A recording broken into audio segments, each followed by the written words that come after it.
Hello, my name is Trent Watts and I am a member of Hub City Turners. Some of our members have asked for a hands-on class for learning how to use a deep fluted gouge. As this has not been possible due to COVID-19, we decided to offer this video explaining how you start with a tree trunk and end up with a bowl. The techniques used in this video are ones that I have found to work and are certainly not the only way of doing things. Scattered throughout the video are close-ups explaining the concept of rubbing the bevel. Feel free to fast forward to those sections and skip things that are familiar to you. Here we go. So imagine someone in your neighborhood, or you've cut down a tree and you want to know what to do to make this into a bowl that's going to be used for putting your porridge in the morning. So first of all, if this is sitting on here and that's the length of your chunk of tree, you want to be sure when you cut it off that you've got at least the same distance. Whatever this diameter is, you need to have at least that much in this direction. And that avoids something like someone who has maybe a 24-inch tree, a great big chunk of tree, and they offer you a chunk and they've cut it into 8-inch slices so they can lift the darn thing. Well, you're limited then to whatever the thickness is, not the diameter, if you're going to do a side grain bowl. So what does that mean? Well, in this case, we've cut that across here. So then I take this and I put it on the bandsaw. The bandsaw blade is here. I run it through like that. I've got these two chunks of wood. They're sitting like this, and I have a number of these pieces of cardboard. In this case, you could use thin plywood, whatever you've got, and then you put that on the wood so it's the same diameter, and you put a little screw in here, and then your bandsaw blade again is here, and then you just rotate this around and you run your bandsaw blade close to the edge of the cardboard, and then you're left with a chunk of wood that is more or less round. This then becomes our blank for making the bowl. If I mount it on the lathe this way, then these are going to be this is going to be the bottom, and these corners are going to come off. If I mount it on the lathe this way, and this is still the top, then this is going to become a natural edge bowl. So for today, we're going to mount it so that first thing I want to do is take my circle and just mark where the center is. When I was a kid, back in high school, we were taught to put a faceplate on here. Well, there's nothing wrong with that. You could do that, and then you would mount your faceplate.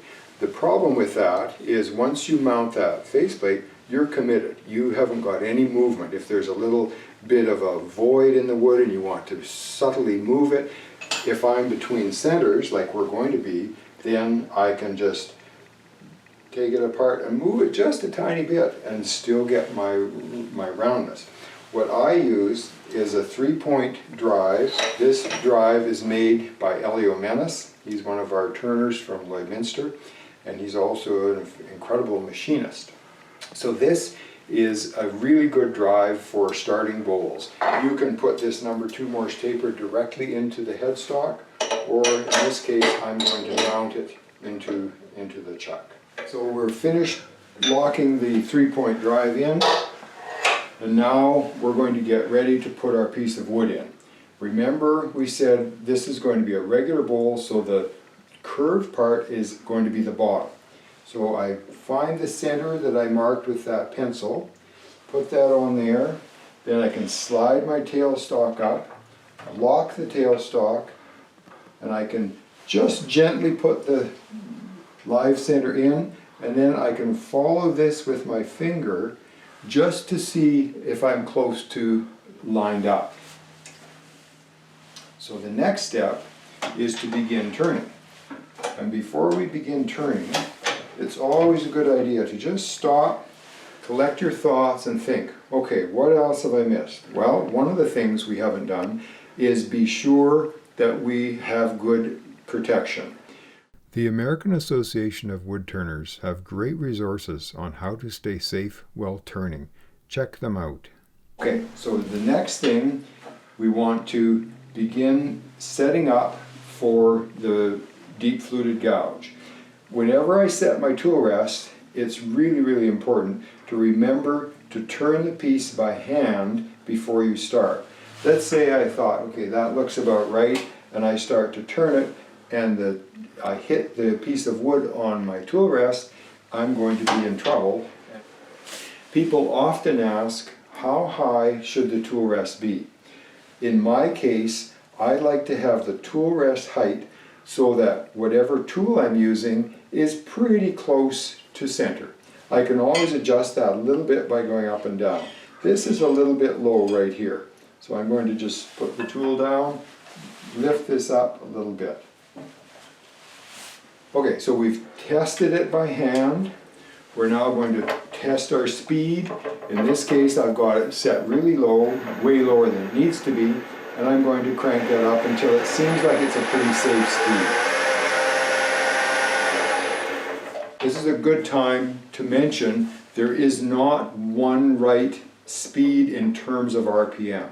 What's more important is the surface speed. So if you have a small chunk of wood and it's going at 1,000 RPM, that gives a different surface speed than if your piece of wood is very large. So the larger the piece of wood, typically the fewer RPMs. In this case, I feel that's pretty safe. One of the things that's important is, where do I stand? When I first learned how to turn, a fellow by the name of Mick O'Donnell from Scotland was one of the first guys that I ever learned. And he taught to stand behind the lathe like this. Often you would be standing more in this position, like that. The problem is, everything that leaves this piece of wood has its most momentum at 90 degrees to the axis of the lathe. So I'm standing right in the way of all the pieces of wood. If I can see the flute of the tool, I'm going to be getting the wood in my face. If I move back here and I change hands, I can put this hip forward, I can lock the tool against my body, I can push down with this hand, and I can use my body to move the tool, as opposed to trying to move the tool with my arms. So I'm just going to give myself a little bit more room. Okay, so we're going to turn the lathe on. We're going to hold the tool like this, and we're going to have this flute virtually up and down. And then I'm going to just hold it into the wood, and as I move, push this arm forward a little bit, I'm going to start to make a cut. And I want to show you what happens, how I can then make my bevel work. When you use pretty much any turning tool, you're going to hear lots of people say rubbing the bevel. Well, rubbing the bevel can be a really nebulous concept. Once you understand it, it actually works fairly well. So this bevel that we're talking about is back here. When I begin, there's nowhere to rub my bevel. So what I do is I hold my tool so it's virtually straight up and down. The most dangerous part is when it's hitting the wood with the point straight up, because it's got a lot of contact with a lot of the tool. If I hold my tool like this, then I can turn and it's not going to cause a lot of trouble. What I do, I hold it in place, start and I turn just a tiny little bit. And if I move across,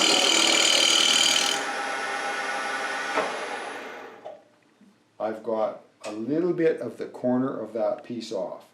This one hasn't, it's just started right in there.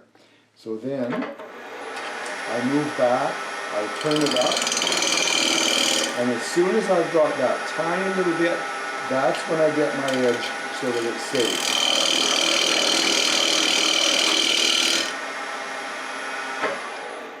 And even with 2 cuts, 3 cuts, you can see I've opened up quite a gap in between my tool rest and my wood.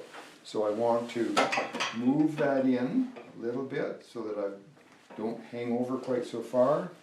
Spin it by hand, and then I can start turning again. Hold it almost straight up and down, get started, and then push across.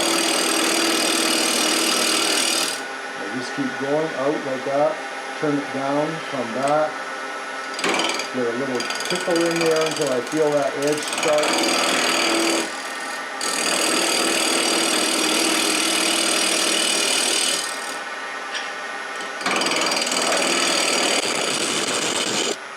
Before I can get a place for my bevel to rub, I have to just very gently tickle this back and forth like that.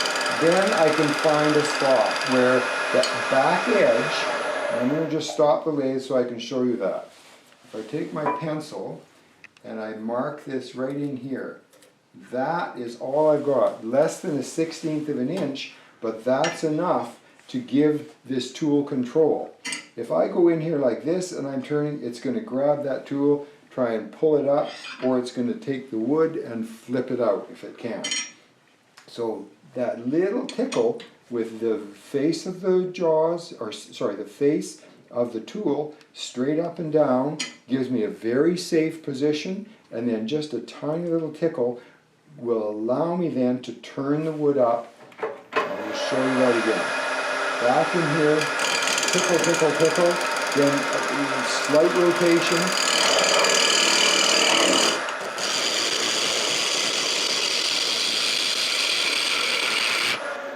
Okay, so we now have reached the point where we need to be aware of the foot, because we're going to eventually turn this bowl around and hollow out the center. We're getting to a point where within the next couple of cuts we're going to make the foot.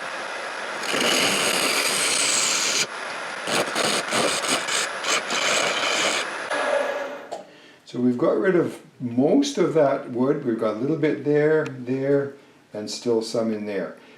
What size do you make the foot? It depends on your chuck. I'm going to just put this down and see if we can see that I have written on this chuck the minimum diameter that this chuck will take and the maximum diameter. I do that on all my chucks, and I don't have to stop, take it apart, and measure what the size was. Once you've done this many times, you don't really need to measure anymore, but it's a good idea to get into the habit of just making sure. So this one now is about 1 7/8 inches, and that's a pretty good size to reverse it. The depth of the foot is important in relation to how big the chunk of wood is. How much of that do I need in order to safely hold it? I generally, for this size of a bowl, would take about 1/4 to 3/8 of an inch, and I want to have a right angle in here. So I often do use a parting tool like this to finish that off. So we want to be sure the fit is going to work on the foot. So I'm moving over to this side so I can visually see what's happening. I can see that this has got a bit of an angle to it, so I'm going to take my deep fluted gouge and I'm going to go in here.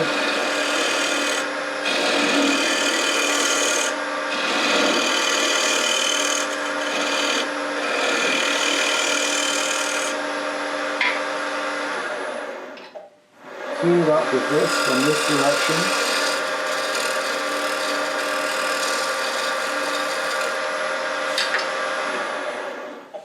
So now I've defined my foot. You'll notice that I've moved position and I'm now more in front of the piece, and so now I'm going to be standing in this part so that I can see the curvature and look at how I'm going to make that have a nice flowing curve. Here you can put a pencil mark that will help you to not get in close here so that you can make sure that when you mount it in the jaws you've got a flat surface. Okay, so now we're going to just finish off this flowing curve. I'm going to start by tickling that a little bit and turning it up. Get rid of a bit more there. I'm rubbing this part of the bevel on the wood. It's very safe. If I go like that, the further I turn it around like this, the more chance I have of engaging the cutting edge. And that's what I eventually want to do. So I start like that.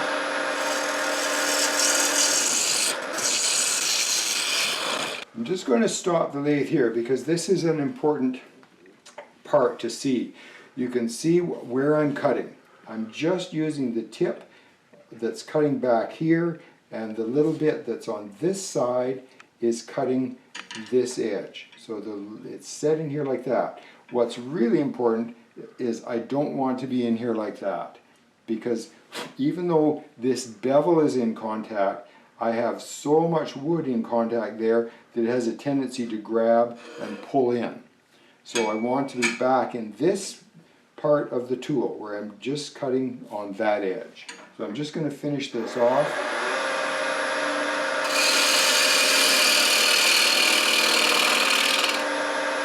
Right here, I can just gently rub the bevel. I'm not cutting anything until I lift that handle up and I get that sharp edge engaged.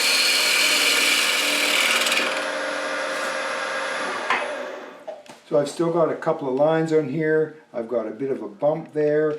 I'm okay at the bottom here. I haven't flattened this surface off, so I'm going to do that. And then I want to be able to get in this position so that I can use my edge, the bottom edge of my tool, and I can face off to get all of the wood that has been cut on the saw away, and I get a flat surface. So if I start this up, so you can see kind of a wavy line here, and once that's gone, then we know that everything that is open and closed wood is gone, and we've got a flat surface. So I get a bevel, and then I'm going to just push it in. I'm going to come back here again.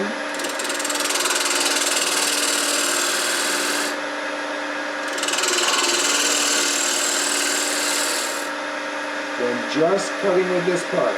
I don't want, even that much makes a huge difference. That's very dangerous. This is very safe. So it's just a tiny, subtle difference.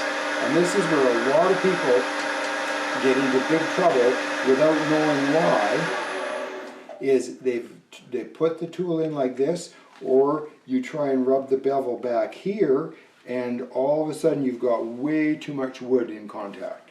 So this bevel back here is what's giving you the control. Now you can't see it from that side, but there's a little ridge here, just the same as we had from here. And so we're going to just look, we've got just about got rid of all that. We're just going to take a wee bit more off.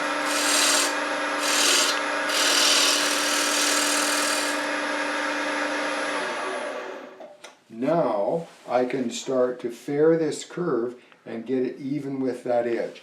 Okay, so now I'm going to try and make some of the final cuts that move across the face of that. So I get myself in position, I've got the tool against my hip,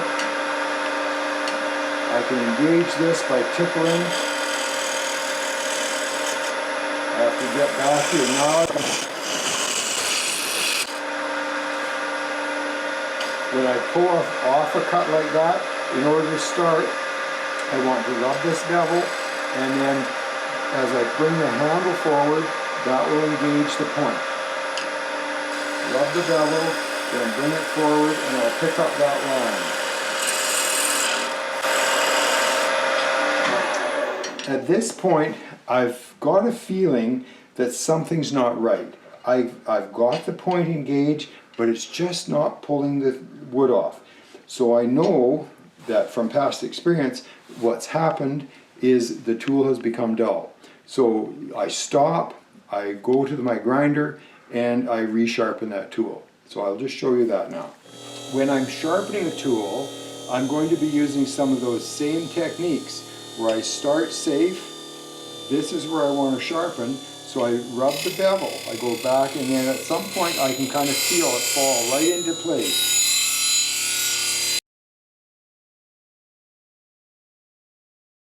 So now we've got a sharpened tool.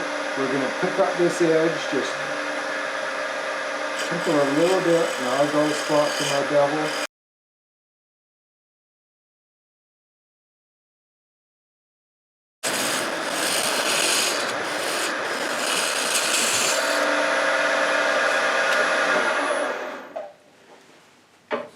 I've got one bump right here that I don't like, so I'm going to make another pass, and sometimes you can even visually help to say, just mark that area. Okay, that seems to be a bit high, so I want to make sure I get rid of that.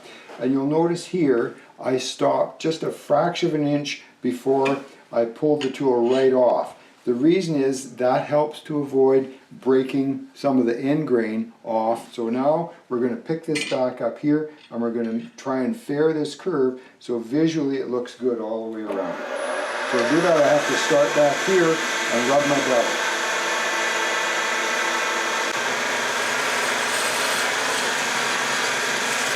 So I stop here, I can turn my tool straight up and down.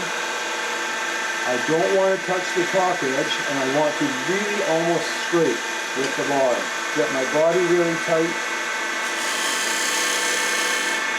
and that gets rid of that tiny little edge so that it doesn't break away. Okay, so now it's time to mount the chuck, the bowl in the chuck.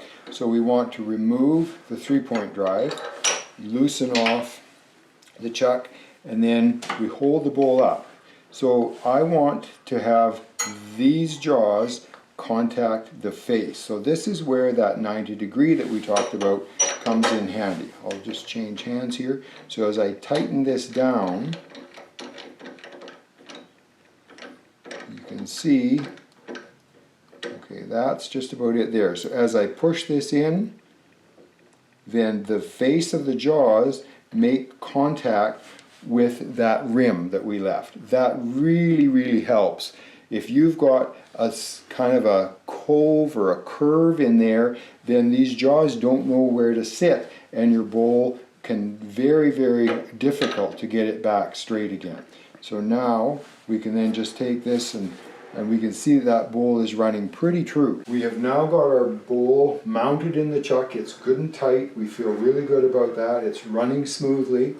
We're going to now loosen off the tailstock. So that the cutting edge of the tool is at the center of the piece when I'm on the tool rest. Again, I want to have the tool really secure. In this case, I hold the heel or the bottom of the tool against my body. This hand is holding the tool down onto the tool rest. If I go in like this, you can imagine that that's going to grab wood really badly. If I turn my tool so that, again, the bevel, which is this back part of the lathe of the tool here, that is rubbing against the wood. I can run that all day and it's not going to do any damage. It's also not going to cut. So as I bring my tool forward like this, I can feel the tip start to engage, and as I rotate it up, then I can start to get a slice of wood across there. So that looks like this. I turn it on, I run back here like this. As I bring my tool forward, I can start to feel. Now you can see that little tiny bit. As I bring the tool up like that, I can start to cut. Run it back. Again, tickle, tickle, tickle, so that I get a little bit from my bevel.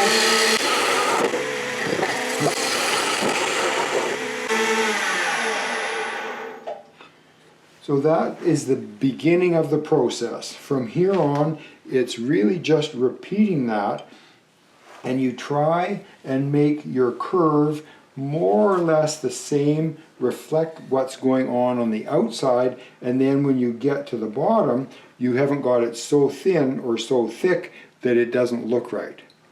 So the next step is going to be just repeating those cuts over and over again.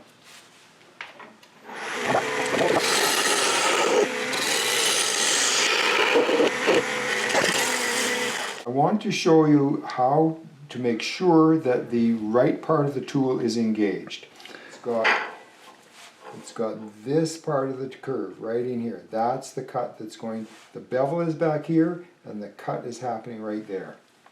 So we'll show you that again. Rub the bevel, engage the tool. On a large bowl, you get to be fairly quickly hanging over here a long way, and that makes the tool very unstable.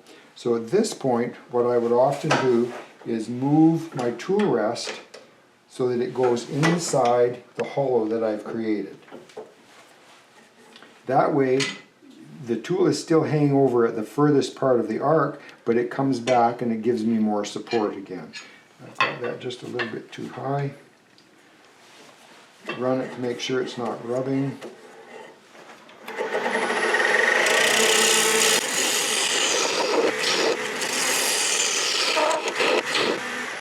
At this point, it's probably a good idea to start getting a sense of how thick your wall is. You can use your fingers, and I can feel quite quickly that it's thinner at this edge than it is down in the center. So I want to get that closer to an even thickness so that my last few cuts I can just take the same amount off. So I'm going to go back, move my tool rest in a little bit more, turn it by hand, and then we're going to make sure that this is more even.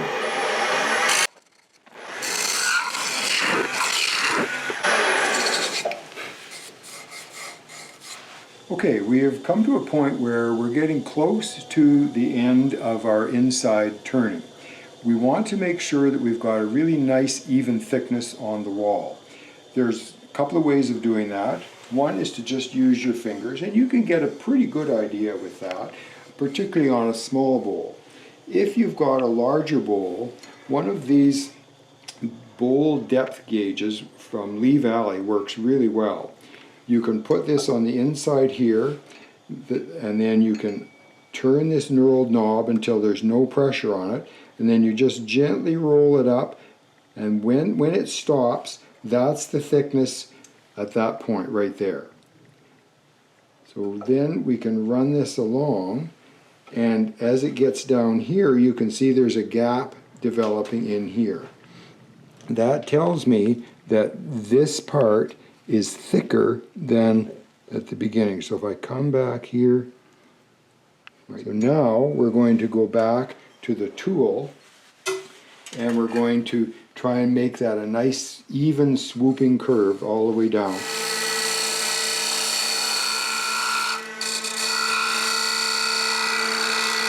What I'm doing here is I'm noticing that there is some vibration in the bowl. So I'm using my left hand to rub on the back of the bowl and stop that vibration.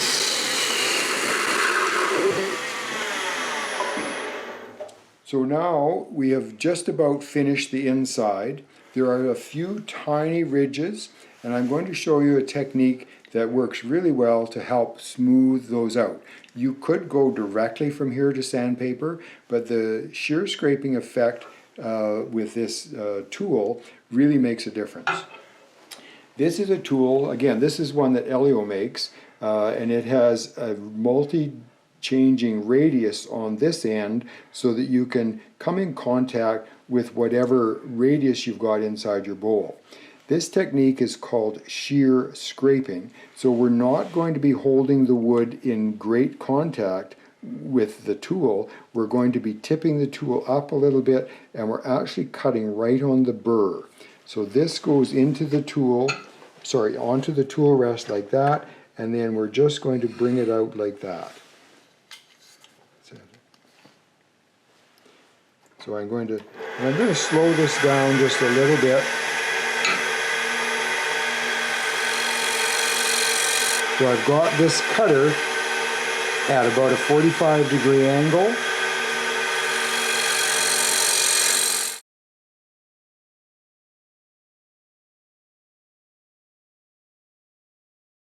The one thing I'm not happy with at this point is the look of the rim. The rim of the bowl is really important. It gives you a lot of information about the attention to detail that the turner did. If I look at this now, this pretty much goes straight across.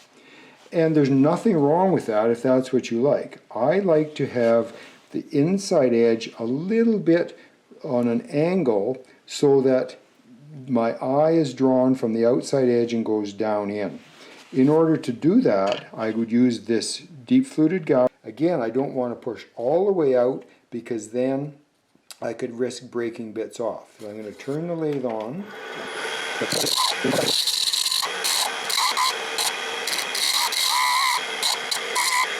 Now we have to figure out a way to remove the bottom. I take the bowl out of the chuck, and we've got this foot. We've got to get rid of that. We can't just sit it on there, and you can't really just put that on sandpaper because this still doesn't look right. There's lots of different ways. If you have a vacuum chuck, you can put it on there and just do it. Most people don't have a vacuum chuck, but it's very, very easy to get that off between centers.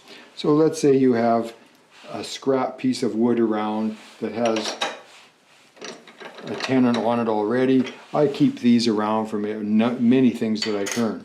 I could then shape this so that it was pretty close to the inside of that bowl and true, and then I could put some paper toweling or a piece of leather or some kind of a cushioning thing in between, and then I would just bring the tailstock up. In this case, I'm not going to do that because I have a chuck that I've made up. My friend Elio made this actually, and it's basically for a vacuum chuck, and it's got a piece of rubber, neoprene rubber. Looks like it needs replacing. This is now going to get tightened up, and then I'm going to bring the tailstock up. This is going to go in between, and I've made sure that I keep this little nubbin that has the center on it on the bottom of this bowl. I don't want to remove that because I really need it now to just lock that in place. I really need that to help lock this back in. I don't need a lot of pressure, but just a gentle pressure like that. Now you can see that's running pretty true. Now I want to get rid of that foot.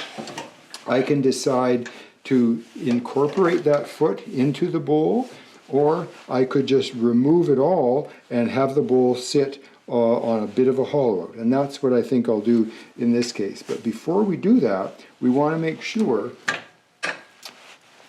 how much depth we've got.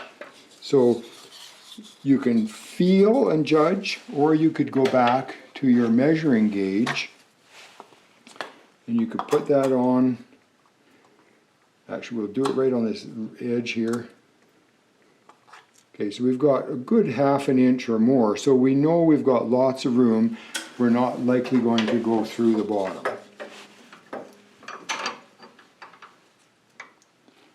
I want to set up my tool rest. I'm going to carry on for the initial part with my deep fluted gouge.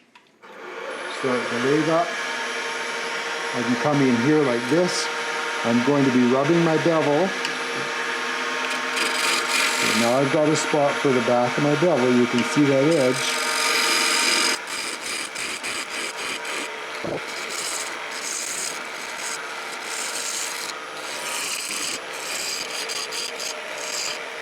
So I've got pretty much all I can do with the deep fluted gouge.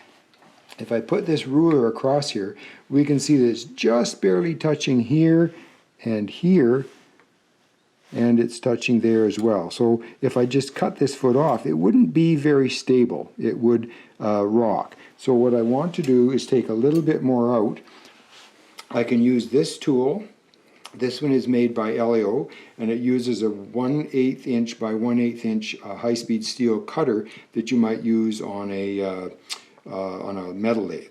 Or you can just get one of those pieces and you can just mount it in a wooden handle that you've made yourself. The Elio one is really nice because it gives you lots of options for how far out to put it, and you can adjust it.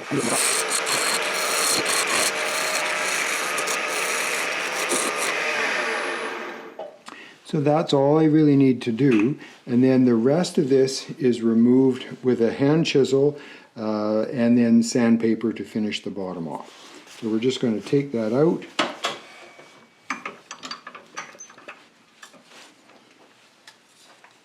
And so that's what the bowl is going to look like, and then we'll finish that off. Don't break this off because the grain will probably go down into the wood, and it could end up leaving a torn grain in the bottom that you have to sand a long way to get out. So that's about the end of it. Thank you for your attention.